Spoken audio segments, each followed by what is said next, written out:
আলাইকুম ওয়া রাহমাতুল্লাহি ওয়া বারাকাতুহু। এর এই মুহতি জলসার সম্মানিত সভাপতি, আমার সামনে উপবিষ্ট বয়স্ক মুরব্বী বাবাজিরা, আমার সমবয়স্ক কলিজা টুকরা যুবক ভাইরা, স্নেহের কচি কাছারা, পর্দার আড়ালের মা ও বোনেরা, আল্লাহ পাকের দরবারে জবান খুলে শুকর আদায় করি, বলি আলহামদুলিল্লাহ। যখন মানুষ কোনো জিনিস বেশি পায় তখন ওই জিনিসের কদর তার কাছ থেকে চলে যায়। যেমন ধরেন, যদি কেউ প্রতিদিন গরুর গোশত দিয়া ভাত খায়, তাহলে কিন্তু তার কাছে গরুর গোশতের দাম থাকবে না, থাকবে? আবার যদি বছরে একবার দুইবার, হয়তো 6 মাস 7 মাস পরে পরে একবার গরুর গোশত পা, তাহলে অন্য তরকারি বাদ দিয়া বলবে, সারা বছর তো অনেক তরকারি দিয়া খাবার খাই, আজকে গোশত দিয়েই খাবার খাবো, অন্য তরকারি বাদ। এমন হয় না? গোশত বাদ দিয়া দেয়। অনেকদিন পরে খাবার পাইলে, গোশত পাইলে, গোশতের তরকারি ছাইরা দিয়া অন্য তরকারি দিয়া খা, না গোশত দিয়া খা, একটু বলেন। এখন আপনাদের যে মজমা, যে আয়োজন দেখে মনে হইতেছে যে আপনাদের এই এলাকাতে প্রতিদিন মনে হয় ওয়াজ মাহফিল হয়, প্রতিদিন ওয়াজ মাহফিল হয়। তাহলে তো এই ওয়াজ মাহফিলের বড় গুরুত্ব দেওয়া দরকার ছিল, এটার গুরুত্ব দেওয়ার দরকার ছিল। আমি এমন একটা আয়াত পড়েছি, যে আয়াতটা অনেক পরিচিত একটি আয়াত, কুল্লু নাফসিন যায়িকাতুল মাউত, মৃত্যুবরণ করতেই হবে, মৃত্যুবরণ করতেই হবে। আয়াতের শেষ ভাগে আল্লাহ জানায়া দেন, হে মানুষেরা, তোমরা যেই দুনিয়ার পিছনে পড়ছ, তোমরা যেই দুনিয়ার পিছনে ছুটতেছ, এই দুনিয়াটা কি জানো? ওয়ামাল হায়াতুদ দুনিয়া ইল্লা মাতাউল গুরুর। মানুষ, তোমরা শুনে রাখো, জেনে রাখো, এই দুনিয়াটা সামান্য, দুনিয়াটা কোনো কিছুই না, তুচ্ছ একটা বিষয়। এই দুনিয়াটা ধোঁকা ছাড়া আর কিছু না। যদি ধোঁকা না হইতো,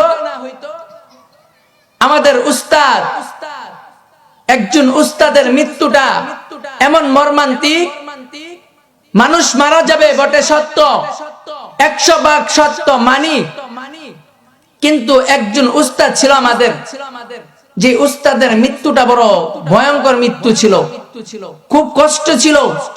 কেমন কষ্ট এবং কেমন আক্ষেপের মৃত্যু ছিল। হুজুর তার ছেলেকে মেডিসিন ইঞ্জিনিয়ার বানাইছে।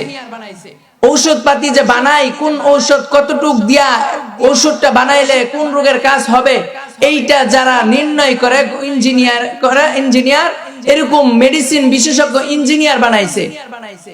বানানোর পরে হুজুর আমাদেরকে বলতো যে, বাবা দোয়া কইরো, আমার সন্তান সামনে চাকরি নিবে। হুজুরের কথা অনুযায়ী চাকরিও হলো। চাকরি হওয়ার পরে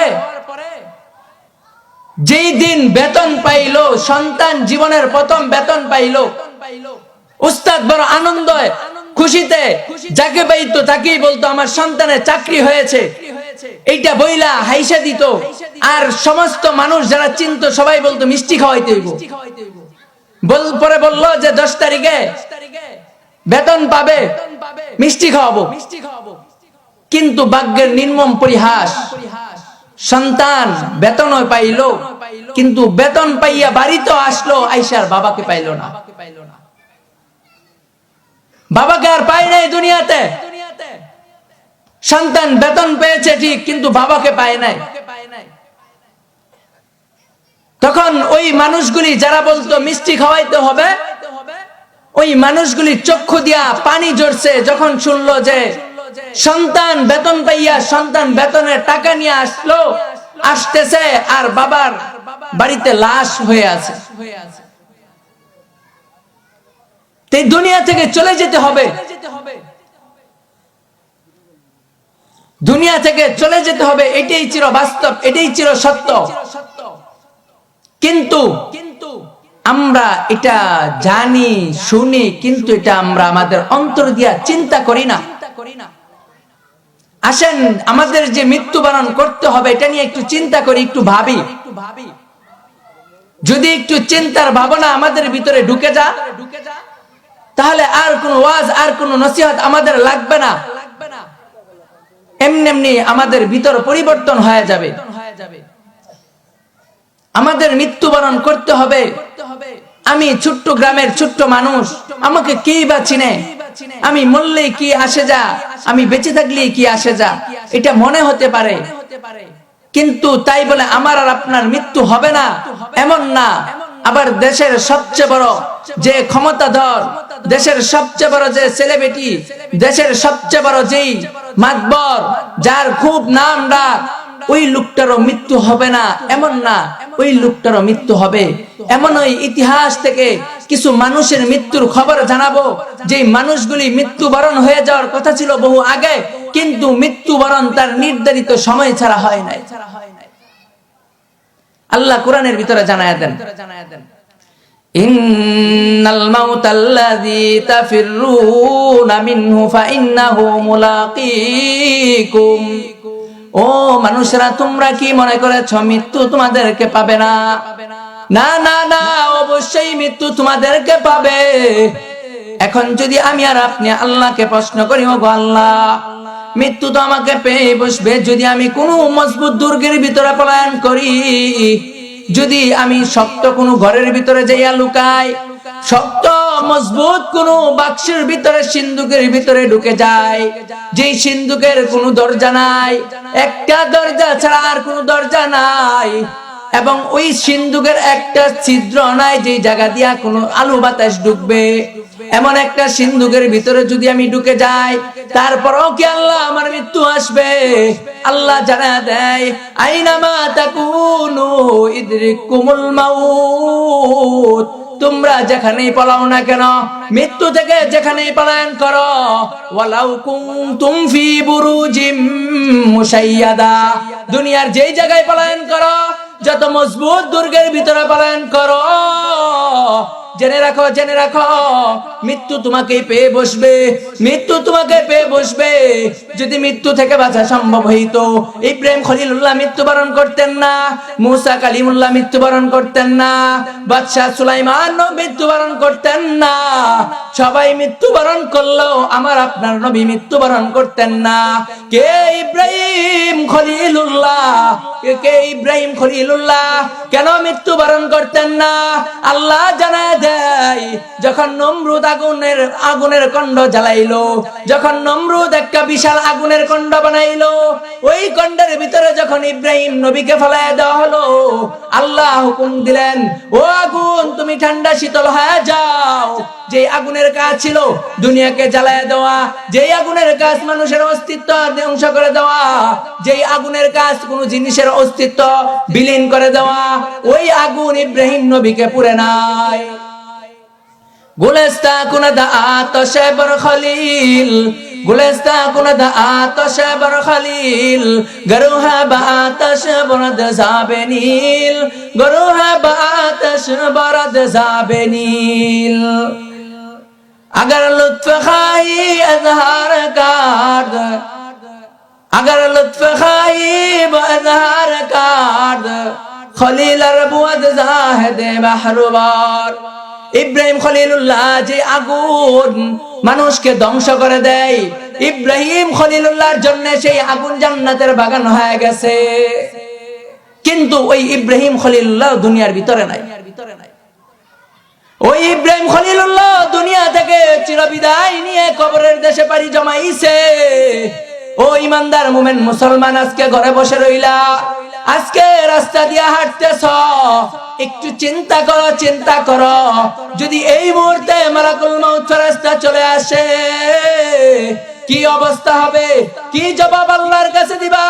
আল্লাহ যদি বলে তোমাদের এলাকায় একটা জান্নাতের বাগান বানায় দিয়েছিলাম, ওরে ইমানদার মুমিন মুসলমানের দল, ওই জান্নাতের বাগানের ভিতরে যাও নাই যেহেতু তুমি দুনিয়ার ভিতরে এরকম জান্নাতের বাগান পাইছো, ওই জান্নাতের বাগানে যাওয়ার ইচ্ছা ছিল না, যাওয়ারও তোমার ক্ষমতা ছিল, ক্ষমতা থাকার পরে যেহেতু তুমি জান্নাতের বাগানে যাও নাই, আজকে আল্লাহ আমি তোমাকে জান্নাতের ভিতরে দিব না। এই কথা যদি আল্লাহ বলে বসে, কি দশা আমার আর আপনার হবে? আবু বকর সিদ্দিক রাদিয়াল্লাহু তাআলা আনহু, যে আবু বকর সিদ্দিক রাদিয়াল্লাহু তাআলা আনহুকে আল্লাহ জান্নাতের সুসংবাদ দিয়ে, জমিনের উপরে থাকতেই জান্নাতের সুসংবাদ দিয়ে দিয়েছেন। একদিন আবু বকর সিদ্দিক ব্যবসা করতেছেন, এমন সময় এক মহিলা আসছে। মহিলা ঈশা বলে, আবু বকর সিদ্দিক, তোমার কাছ থেকে একটা কাপড় নিয়েছিলাম, এই কাপড়টা তুমি ফেরত নাও, তার দাম দিয়া দাও। মহিলাকে জিজ্ঞাসা করলো আবু বকর সিদ্দিক, মা কাপড়টা যে ফেরত দিবেন, কাপড়টা কি পছন্দ হয় নাই বা ছিঁড়া ফাটা কি কোনো সমস্যা, না অন্য কাপড় দিব?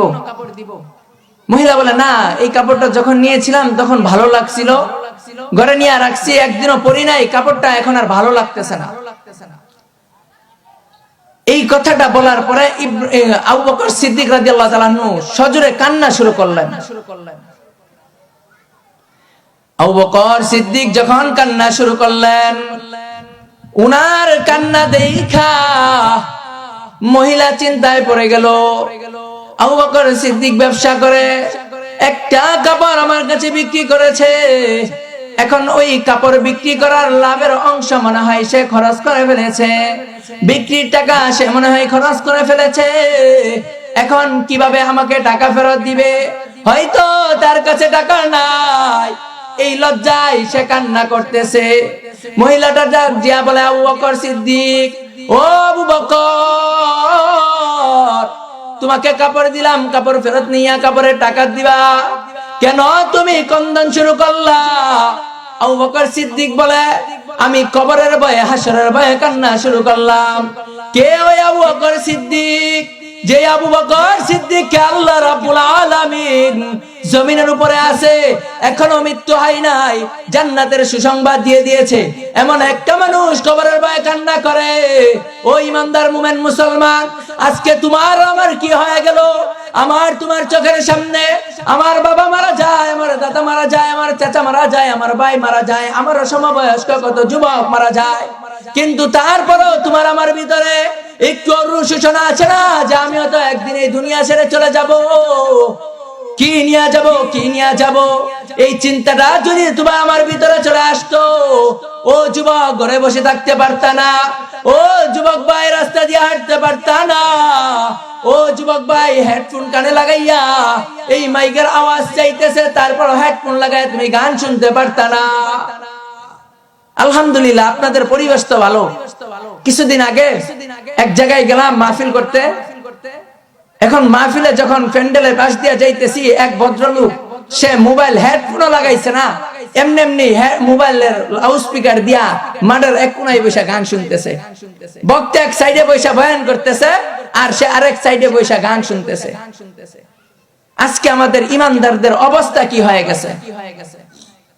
আমাদের অবস্থা এমন হয়ে গেছে যে এখন আমরা যে ইমানদার এটাই ভুলে গেছি। আমাদের হুজুর একদিন সবক নিতেছে, একজনকে বলছে, এই সবক বলো, এখন সে আছে অন্য হুশে, হুজুর যখন ধমক দিছে, পরে হুশে আইসা আরেকজনকে কয় সবক কর না কে, বই রইছকে। এই কথা বলার পরে মূলত হুজুর যে ছাত্রটা অন্য মনস্ক ছিল তাকে সবক দেওয়ার কথা বলেছে। এই কথার পরে হুজুর একটা ঘটনা বলল, যে ঘটনাটা শিক্ষার যে বিষয়টা, যে এক বাড়িতে সাপ ঢুকছে ঘরের ভিতরে, ঢুকার পরে মহিলারা ওই বাড়ির একজন পুরুষ লোক ঘুমাইতেছিল, ডাক দিয়া বলে সাপ ঢুকছে, উঠেন উঠেন। পুরুষ ঘুম থেকে ফাল দিয়া বলে একজন পুরুষ ডাক দাও, একজন পুরুষ ডাক দাও। এখন সে ঘুমের ধ্যানে সে যে একজন পুরুষ এটাই সে ভুলে গেছে। আজকে আমাদের ইমানদারদের অবস্থা এমন হয়েছে, আমাদের এই ইমানদার মুমিনদের অবস্থা এমন হয়েছে যে ইমানদারদেরকে দেখা কাফের বেঈমান ইমানদার হয়ে যাইতো, যাদের নাম শুনলে কাফের বেঈমান থরথর করে কাঁপতো। আজকে আমাদের ইমানদার সমাজের, যুব সমাজের, মুসলিম সমাজের এমন অবস্থা হয়ে গেছে যে তাদেরকে গুতা দিলে, নাড়া দেওয়ার পরও তারা সজাগ হয় না। তারা সজাগ হয় না।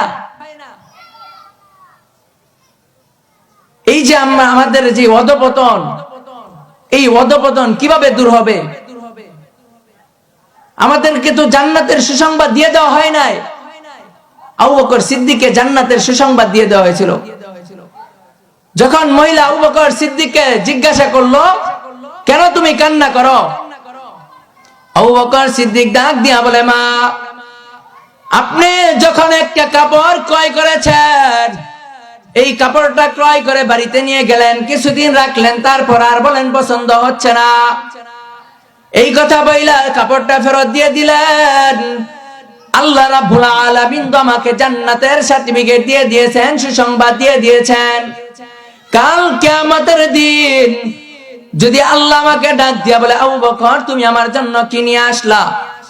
আমি আবু বকর যদি ওই দিন দাঁড়ায় বলি, মালিক আমি হজ নিয়ে আসছি, আমি জাকাতের মাল দিয়েছি, জাকাত দিয়েছি, জাকাত দেওয়ার হুকুম আদায় করেছি, এর বিধান আদায়কারী বিধান নিয়ে আসছি, আয় আল্লাহ হজ নিয়ে আসছি, আয় আল্লাহ নামাজ নিয়ে আসছি, যুদ্ধের ময়দানে যুদ্ধ করেছিলাম তার সওয়াব নিয়ে আসছি। ওই দিন আল্লাহ যদি আমাকে ডাক দিয়া বলে, আবু বকর আজকে তুমি যে আমল নিয়ে আসছো, এই আমল আমার ভালো লাগে নাই, এই আমল আমার পছন্দ হয় নাই, ও আবু বকর তুমি তোমার আমল নিয়ে যাও, আমি আল্লাহর জান্নাত ফিরত দিয়ে দাও। এই কথা আমার মনে পড়ে গেছে। আল্লাহ যদি বলে ফেলে, আমার আবু বকরের ওই কিয়ামতের দিন কি অবস্থা হবে? যে কিয়ামতের দিন মা তার সন্তানকে পরিচয় দিবে না, যেই কিয়ামতের দিন বাবা তার সন্তানকে পরিচয় দিবে না, বন্ধু বান্ধব দূরের কথা, আজকে যেই বন্ধুর কথা বসই না, আজকে যেই বন্ধুর আড্ডা পইরা, যেই বন্ধুর কথা শুই না, মাহফিল থেকে দূরে সরে রইলা যুবক, আল্লাহ জানায়া দেয়, আল্লাহ জানায়া দেয়, ইয়াউমা ইয়াফিরুল মারউ মিন আখি ওয়া উম্মিহি ওয়া আবিহি ওয়া সাহিবাতিহি ওয়া বানি। কাল কিয়ামতের দিন বাবা সন্তানের পরিচয় দিবে না, মা সন্তানের পরিচয় দিবে না, এরকম ভাবে ভাই ভাইয়ের পরিচয় দিবে না। এই কথাটা তো আল্লাহ কোরআনে জানায়া দিয়েছেন। কিয়ামতের দিন হবে, তার বাস্তব প্রমাণ আপনাদের বর্মিতে আছে, তার বাস্তব প্রমাণ আপনাদের বর্মি বাজারে আছে। এক ওয়ার্কশপ ব্যবসায়ী স্ট্রোক করেছে, বাড়ির সদস্যরা ওইরকম জানে না স্ট্রোক কি করলে কি কি হয়, এই বিষয়ে তারা অবগত না। স্ট্রোক কইরা 2 দিন যাবত বাড়ির একটা সাইড নাড়াচাড়া করতে পারে না। ভাইকে বলল, এমন ভাই যেই ভাই ছোট সময় বাবা মারা যাওয়ার পরে ভাই তাকে লালন পালন কইরা বড় করছে, এমন ভাইকে বলার পরে ভাই বলে, আমার কাজ আছে আমি যাইতে পারবো না। ভাই গেল চলে, তার বিবিকে বলল, বিবি বলে আমিও যেতে পারবো না। মেয়েকে বলল, মেয়ে বলে আমার কলেজ আছে। যেই মেয়ে বাবার টাকা দিয়া কলেজে ভর্তি হয়েছে, যেই বিবি স্বামীর কামাইয়ের টাকার কাপড় পরিধান করে আছে, ঘরের যেই খাবার খাইতেছে, ওই খাবারটাও এই স্বামীর, যেই স্বামী আজকে অসুস্থ হয়ে পড়ে আছে, ওই ভাই যেই ভাইয়ের পরনে স্যুটকোট, এই ভাই বড় ভাইয়ের কামাইয়ের টাকার কিনা স্যুটকোট, ওই ভাই, ওই মেয়ে, ওই স্ত্রী আজকে ওই লোকটাকে ফালায়া বলে আমরা যেতে পারবো না। বিবি বলে আমি গাড়িতে চড়তে পারি না, মেয়ে বলে আমার কলেজ আছে, ভাই বলে আমার কাজ আছে। শেষে তার যে সাথে কাজ করতো বন্ধু বান্ধব, ওই বন্ধু বান্ধবরা একটা গাড়ি ঠিক কইরা আরেকটা লোক ঠিক কইরা দিছে, যতদিন তাকে নিয়ে ঢাকা মেডিকেল কলেজ থাকবা ততদিন তোমাকে আমরা 500 টাকা করে হাজিরা দিব, ওই জায়গায় থাকবা, খাইবা, খাবার আমাদের, থাকার ব্যবস্থা আমাদের, আর যে সারাদিন তার সাথে থাকবা, এই থাকার কারণে একটা প্রহরী লাগে, একটা মানুষ দেখাশোনার জন্য লাগে, এই দেখাশোনা করবা। তুমি যে কাজ করলে 500 টাকা পাও, এই 500 টাকা তোমার বাড়িতে আমরা পৌঁছায় দিব। এইটা হচ্ছে আমাদের বাস্তব সমাজের চিত্র। আর কিয়ামতের দিন চিন্তা করেন যে ওই দিন আমাদের অবস্থা হবে কি। ওই কিয়ামতের দিনের কথা বাদ দেন, এই করোনার সময় নতুন বিবি তার স্বামীকে ফেলে চলে গেছে, সন্তান দূরে থেকে কান্না করে, মা সন্তানকে গ্লাসের ভিতরে দেখা গ্লাসের বাইরে থেকে কান্না করে, সন্তানকে জড়ায় ধরে না, সন্তান মাকে জড়ায় ধরে না, সন্তান মাকে ধরতে চা, মা ধরা দেয় না।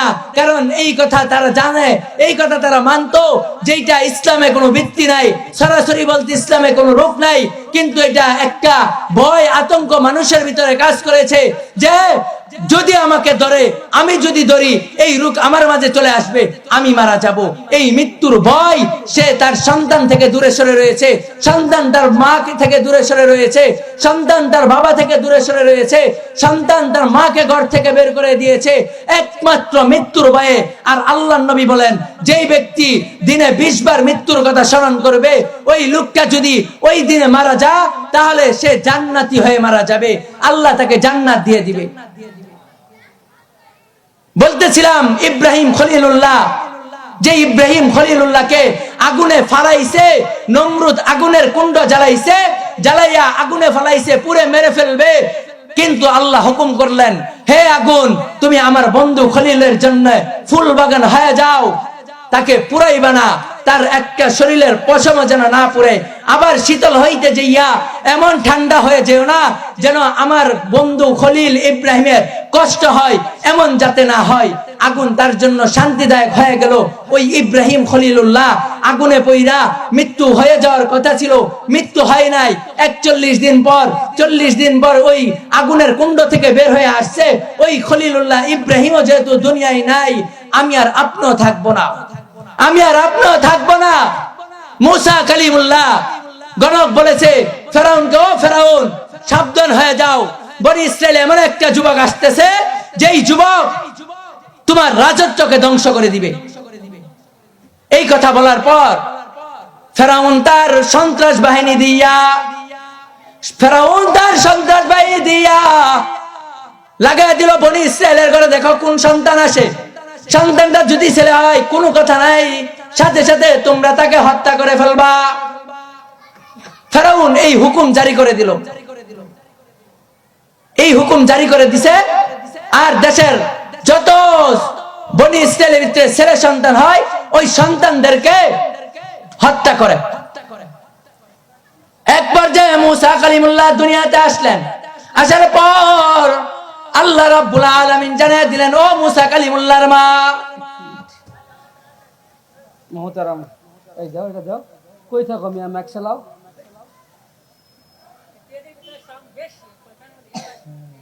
ভিতরে সাউন্ড কমায় দাও। মোহতারাম হাজিরিন, আল্লাহর কথা, মুসা কালিমুল্লাহর মাকে জানিয়ে দিলেন আল্লাহ। ডাক দিয়া বলে, ও মুসা কালিমুল্লাহর মা, ফেরাউনের সন্ত্রাস বাহিনী আসতেছে। আজকে সমাজের ভিতরে তাকায় দেখবেন, সমাজের সবচেয়ে বড় মাতবর, সমাজের সবচেয়ে বড় যে লিডার, সে সন্ত্রাসী করে, সে মানুষের উপরে জুলুম করে। আর এই জুলুম কইরা সমাজের ভিতরে নিরপরাধ মানুষ যেইগুলি আছে, তাদেরকে মামলা দিয়া, তাদের উপরে হামলা কইরা, তাদের ঘর থেকে তাদেরকে দূরে সরায় রাখে। এরকম ভাবে ওই সময় ফেরাউন তার বস্তি, তার সন্ত্রাস বাহিনী নিয়া যখন নাকি এই মুসা কালিমুল্লাহ দুনিয়াতে আসার খবর পাইয়া যখন ছুটে আসতেছে মুসা কালিমুল্লাহকে হত্যা করে ফেলবে, আল্লাহ ডাক দিয়া বলে, ও মুসা কালিমুল্লাহর মা, ও মুসা কালিমুল্লাহর মা, তোমার সন্তানকে ওই জ্বলন্ত চুলার ভিতরে যে আগুন জ্বলতেছে, এই আগুনের ভিতরে ঢুকায় দাও। আমি আল্লাহ তোমাকে দিলাম ওদা, এই মুসা কালিমুল্লাহকে যেরকম ভাবে ঢুকাইবা, ঠিক তেমনি ভাবে এই মুসা কালিমুল্লাহকে আমি আল্লাহ তোমার কোলে ফেরত দিয়ে দিব।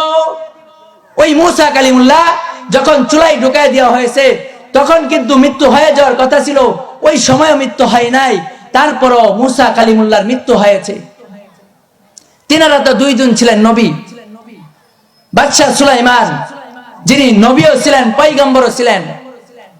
আমার আপনার নবী বলেন, সুলাইমান পয়গম্বরকে আল্লাহ এমন এমন ক্ষমতা দিয়েছিলেন, এমন রাজত্ব দিয়েছিলেন, যেই রাজত্ব সুলাইমান পয়গম্বরের পূর্বেও কাউকে দেয় নাই, ভবিষ্যতেও আর কাউকে দিবে না। বা সুলাইমা দাদে মুলক সরওয়ারি, বা সুলাইমা দাদে মুলক সরওয়ারি, সুদমতি খাতেম আসদে ও পরি, সুদমতি খাতেম আসদে ও পরি। সুলাইমান পয়গম্বর এমন একজন পয়গম্বর ছিলেন, আল্লাহ তিনাকে এমন রাজত্ব দিয়েছিলেন, তিনার হুকুম বাতাসের উপরেও চলতো, তিনার হুকুম জমিনের উপরেও চলতো, তিনার হুকুম পানির উপরেও চলতো। ওই সুলাইমান পয়গম্বর জেরুজালেমের ভিতরে অবস্থিত বাইতুল মুকাদ্দিস, যেটা বর্তমান ইহুদিরা দখল করে রেখেছে অন্যায় ভাবে, যেটাকে নিয়ে হাজারো মানুষের জীবনের তাজা প্রাণগুলি জ্বলে যাচ্ছে, রক্তক্ষরণ হচ্ছে, হাজারো মানুষে ইমানদার মুমিন মুসলমানের রক্ত যাচ্ছে। এই ঘরটা যখন বানানো শুরু করলেন, আল্লাহর ঘর বানাইতেছেন এমন মুহূর্তে, কেমন যেই সময় ঘরটা দুনিয়ার কোনো পাথর দিয়া বানান না, দেও দানব যারা আছে জিনেদের উপরেও সুলাইমান পয়গম্বরের ক্ষমতা চলতো। সুলাইমান পয়গম্বর জিনদেরকে বলল, আল্লাহর ঘর বানাবো, আমি আল্লাহকে ভালোবাসি, আল্লাহর ভালোবাসার প্রকাশ দিব, আল্লাহর ভালোবাসা প্রকাশ করব, অতএব তোমরা যাও সমুদ্রের তলদেশ থেকে যাইয়া দামি দামি যে পাথর আছে ওই পাথরগুলি তোমরা নিয়ে আসো। কথা মতো জিনেরা যাইয়া সমুদ্রের তলদেশ থেকে দামি দামি পাথরগুলি নিয়ে আসতে শুরু করলো। এই দামি দামি পাথরগুলি আনতে শুরু করলো এমন মুহূর্তে যে আর কিছু কাজ বাকি আছে, এই মুহূর্তে মালাকুল মউত ফেরাইয়া দিলেন। মালাকুল মউত ফেরেশতা আয়েশা যখন সুলাইমান পয়গম্বরকে সালাম দেন, সালাম দিয়া বলেন, আল্লাহ আমাকে আপনার জান কবজ করার জন্য পাঠাইছে। আল্লাহ রাব্বুল আলামিনের কাছে সুলাইমান পয়গম্বর বলেন, ওগো মালিক, আমি তো আপনার জন্য ঘর বানাইতেছি, এখন যদি আমার মৃত্যু হয়ে যায়, এই মুহূর্তে যদি আমার মৃত্যু হয়ে যায়, তাহলে এই দেও দানবরা আর ভয় পাবে না, আমার অনুপস্থিতিতে তারা আর ঘরের কাজ করবে না, আমাকে একটু সময় দেন। আল্লাহ বলে, না না না, মৃত্যু এমন একটা বিধান, যেই বিধানটা যখন আসে এই বিধানটা 1 সেকেন্ড আগে পরে হয় না, এই বিধানটা কারোর জন্য নির্ধারিত যেই সময়, এই সময়ের কিছু সময় আগেও আসে না, পরেও আসে না। অতএব যখন মৃত্যু চলে আসছে, তোমাকে চলে আসতে হবে, দুনিয়াতে আর থাকতে পারবা না। ওই সুলাইমান পয়গম্বরের মৃত্যু হয়ে গেল। সুলাইমান পয়গম্বরের যখন মৃত্যু হয়, আল্লাহর কাছে বলেন, আল্লাহ মৃত্যু তো দিবেন, তবে এরকম ভাবে মৃত্যু দিয়েন যেন জিনেরা দেখলে মনে করে আমি ইবাদতের ভিতরে আছি। তখন আল্লাহ তাকে এমন একটা মুহূর্তের মৃত্যু দিলেন, যেই মুহূর্তটা ছিল যে দেখলে মনে হয় হয়তো রুকু থেকে সিজদায় যাচ্ছে অথবা রুকু থেকে সুজা হচ্ছে, এমন একটা সূরাতে আল্লাহ মৃত্যু দিলেন। একটা লাঠির উপরে ভর করে সুলাইমান পয়গম্বর মৃত্যু হয়ে গেছে, এরকম ভাবেই আল্লাহ রেখে দিয়েছেন।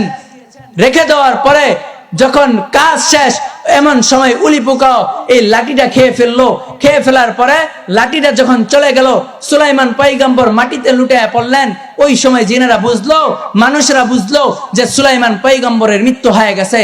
3টা মানুষের মৃত্যুর কথা বললাম, যে 3 মানুষ যদি মৃত্যু না হওয়া লাগতো তাহলে তাদের কোনোদিন মৃত্যু হতো না। তারা মৃত্যুর দ্বার প্রান্তে যায়, মৃত্যুর ঘরের ভিতরে যায়, তাদের মৃত্যু হয় নাই, কিন্তু নির্ধারিত সময়ে মৃত্যু চলে আসছে। এখন একটা কাহিনী শোনাই। পৃথিবীর বুকে সবচেয়ে ক্ষমতাধর ছিল ফেরাউন। যেই ফেরাউনের কথায় নীল নদের পানি চলাচল করত, ওই ফেরাউনকে আল্লাহ নীল নদের ভিতরে চুবায়া মেরেছেন। কোন নীল নদের ভিতরে?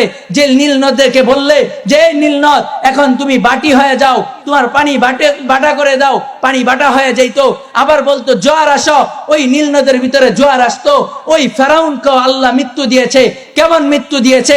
ইতিহাসের কালো অধ্যায় ঘৃণার সাথে তার নাম নেওয়া হয়।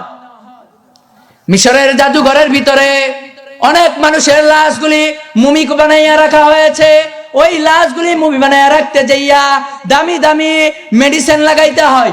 এমন মেডিসিন, যেই মেডিসিন লাগানোর পর ওই লাশগুলি পচবে না, গলবে না। কিন্তু ফেরাউন এমন একটা মানুষ, ফেরাউন এমন একটা ব্যক্তি, যেই ফেরাউনের শরীরে একটা পোকামাকড় বসে না, একটা মশা মাছিও বসে না, এমনকি তার একটা শরীরের পশমও খসে পড়ে না। এমন শুটকি হয়ে আছে যে তাকে এমন শুটকি হয়ে আছে যে একটু মেডিসিন লাগে না। ফেরাউনের অবস্থাটা এমন যে ফেরাউন ওই যে মুমি বানায় রাখছে, তা ওই অন্যান্য লাশগুলির ভিতরে তো ঔষধ লাগাইতে হয়, কিন্তু ফেরাউনের দেহের ভিতরে ঔষধ লাগাইতে হয় না, এমনিতেই সুটকি হয়ে আছে। আর ইতিহাসে আল্লাহ জাতিকে দেখাইতে চা, ও মানুষ, কিসের ক্ষমতা, কিসের বড়াই, কিসের তাকাব্বরি করো, তোমাকে মরতে হবে।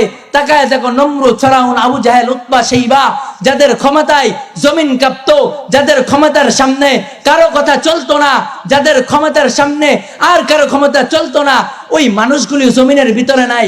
অতএব তোমাকে আমাকেও মৃত্যুবরণ করতে হবে। এখন তুমি আর আমি মৃত্যুবরণ করব। যখন মানুষ মৃত্যুবরণ করতেই হবে, এখন আমাকে আপনাকে এই কথা বুঝতে হবে।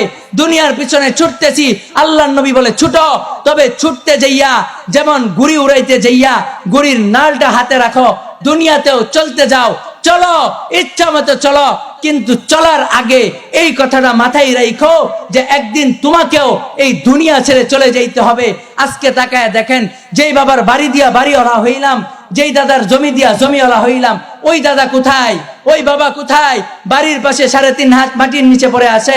একদিনও কি চিন্তা করেছি, এই যে আমার বাবা, এই যে আমার দাদা, যাদের ধমক দিলে বাড়ি ছাইরা চলে যাইতাম নানার বাড়িতে, চলে যাইতাম খালার বাড়িতে, চলে যাইতাম অন্য চাচার বাড়িতে, আজকে ওই বাবা নাই। ওই বাবার কবরের উপর দিয়া গরু ছাগল যায়, হুশ করে খেদানির মতো ক্ষমতা নাই। আমি কোথায় যাব? আমার ঠিকানা কোথায়?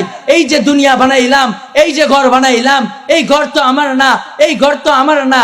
যদি বাস্তবে বিশ্বাস না হয়, তাহলে একটু মরে দেখেন, একটু দূরে থাইকা বাড়িতে ফোন দিয়া জানায় দেন যে অমুক মরে গেছে, তারপরে দেখেন আপনার প্রতিক্রিয়া কি হয়। বাড়িতে আসবেন 2 দিন পরে, 1 মাস পরে খবর দিয়ে দিয়েছেন 1 মাস আগে যে অমুক মরে গেছে, মৃত্যুর খবর 1 মাস চলে আসছে, 1 মাস আগে, 1 মাস পরে বাড়িতে আসেন, আপনাকে ভূত বলে, আপনার কে তারা বাবা বলে, স্বামী বলে, ভাই বলে স্বীকার করবে না, বলবে ভূত এসেছে, জিন এসেছে, একটা আত্মা এসেছে, একটা কালো ছায়া এসেছে, এই কথা বলতে থাকবে। তারা আপনাকে জীবিত মানুষটাকেও দেখার পরও তারা আপনাকে স্বীকার করতে রাজি না। কারণ স্বীকার করলে এই 1 মাসে যেই মালের মালিক হয়েছে আপনার, 1 মাসে যেই আপনার বাড়ির মালিক আপনার বিবি হয়েছে, আপনার সন্তান হয়েছে, এই মালিকানা ছুটে যাবে। আর এই মালিকানা ছুটে যাবার ভয়ে আপনাকে অস্বীকার করবে। কিন্তু আল্লাহর হাবিব, এমন দয়ার নবী, আমাদের জন্য ঘোষণা দিয়ে গেছেন যে হে মানুষেরা, দুনিয়াতে আছো, দুনিয়াতে থাকো, তবে 3টা জিনিস এমন আছে যে 3টা জিনিসের সাথে সম্পৃক্ত থাইকো। কারণ এই 3টা জিনিস তোমার মৃত্যুর পরেও থাকবে। এই 3টা জিনিস, তুমি মৃত হয়ে যাবা, 3টা জিনিসের মৃত্যু হবে না, তোমার জীবন শেষ হয়ে যাবে। 3টা জিনিসের জীবন শেষ হবে না, 3টা জিনিস শেষ হবে না। 1 নম্বর হচ্ছে সদকাতিন জারিয়াতিন, সদকা জারিয়া, এমন দান, এমন সদকা যেই সদকা অব্যাহত থাকে, শেষ হয়ে যায় না।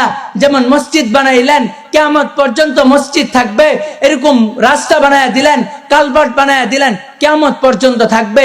এই কাজগুলি করে যান। আপনার বাড়ির পাশে রাস্তা আছে, রাস্তাটা একটু ভাঙ্গা আছে, এই রাস্তাটা মেরামত করে দেন, রাস্তা বানানোর সব পেয়ে যাবেন। আর দীর্ঘ কিয়ামত পর্যন্ত, মৃত্যুর পরেও এই রাস্তা বানানোর সব আপনার আমল নামায় যাইতে থাকবে। এটা হচ্ছে 1 নাম্বার সদকা জারিয়া। 2 নাম্বার কি?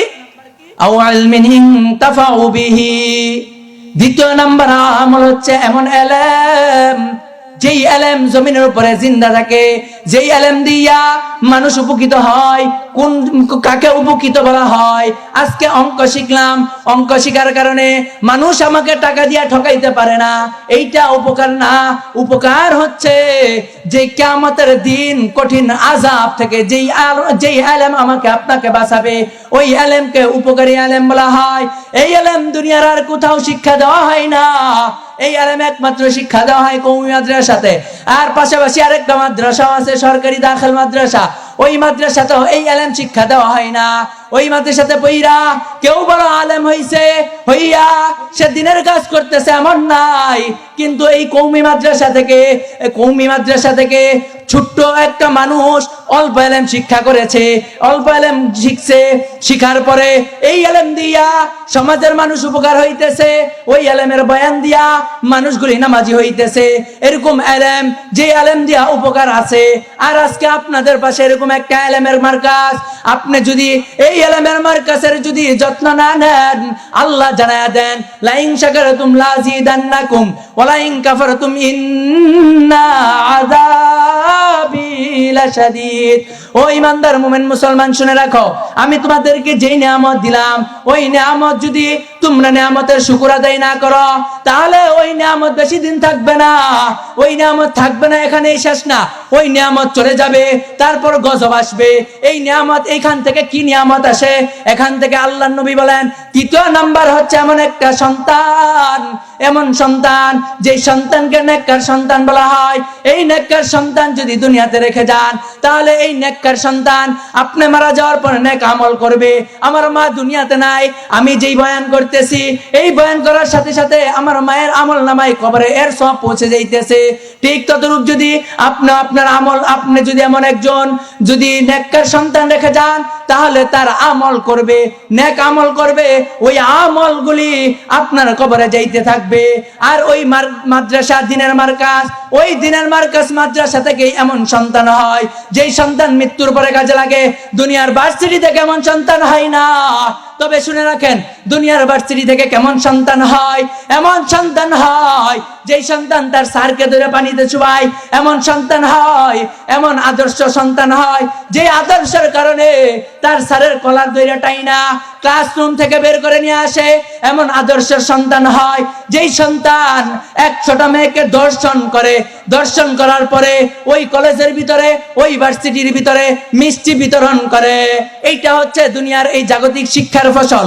আর আপনার আমার বাড়ির পাশে যেই ফুরকানিয়া মাদ্রাসা, যে হাফেজি মাদ্রাসা আছে, এই মাদ্রাসা থেকে এমন সন্তান আসে যেই সন্তান শেষে দুইটা বলে, ওগো মালিক, এই জমিনের ভিতরে এমন বড় অনেক সুদখোর আছে, ঘুষখোর আছে, জিনাকারী আছে, আল্লাহ তারা বুঝে না, আল্লাহ জমিনটাকে ধ্বংস করে দিয়েন না, আল্লাহ আপনি তাদেরকে মাফ করে দেন, তাদেরকে হাদায়াত দিয়া দেন।